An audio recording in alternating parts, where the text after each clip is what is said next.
Hi guys! Welcome back to my YouTube channel. This is Mara Evia again. And after 3 months, lang ulit ako nakapag-gawa ng video, pag-shoot ng video.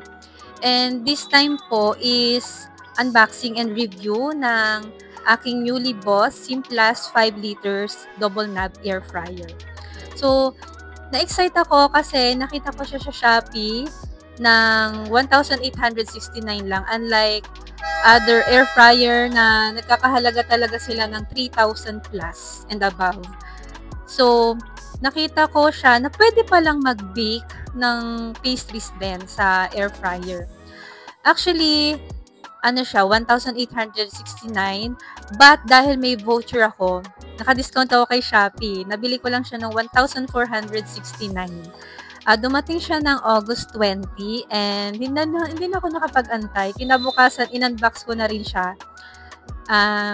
In-unbox ko siya sa TikTok and kinabukasan, ginamit ko na rin siya sa pag-fry ng hotdogs, eggs, and pati na rin sa pag-bake ng cookies.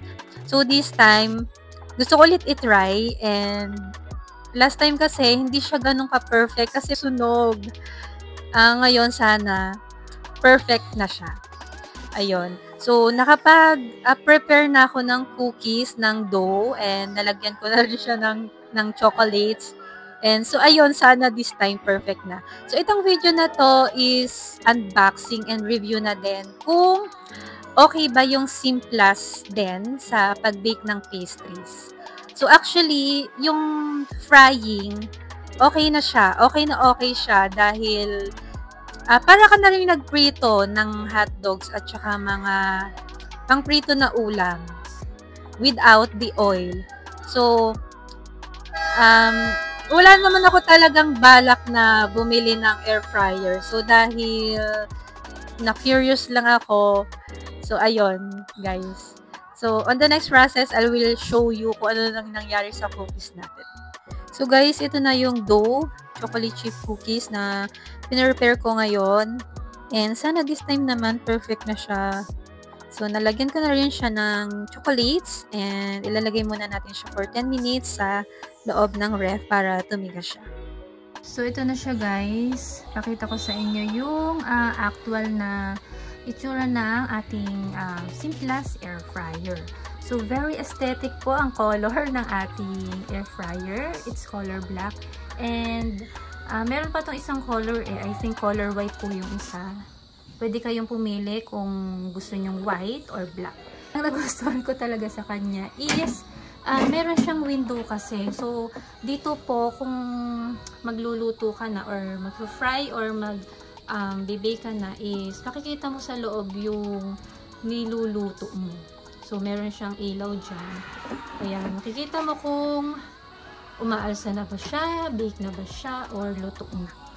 And, of course, yung socket natin, yung saksakan, is need mo po ng adapter para maisaksak mo siya. So, ito siya. And then, ganito po siya kalaki. Ayan. And then, of course, meron po tayong guide dito kung ilang minutes mo pwedeng lutuin ang, for example, dito sa French fries. Bakit malabo? Sa French fries,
Ito na.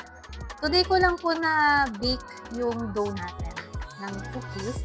And then, ito na yung kinalabasan. Tada! Sunog ulit ang cookies. Pero, masarap naman siya. Kinain ko na yung isa. Ayan po yung cookies natin. Sunog siya. So, bali, binake ko siya ng 185 degrees Celsius ng 12 minutes. Okay, siguro, mga 10 minutes lang siguro dapat.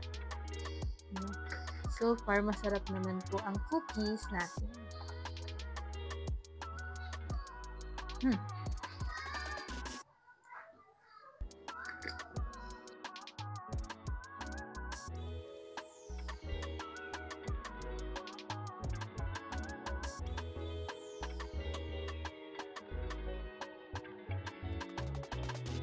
Let's unbox and try my newly bought Simplest 5L Double Knob Air Fryer.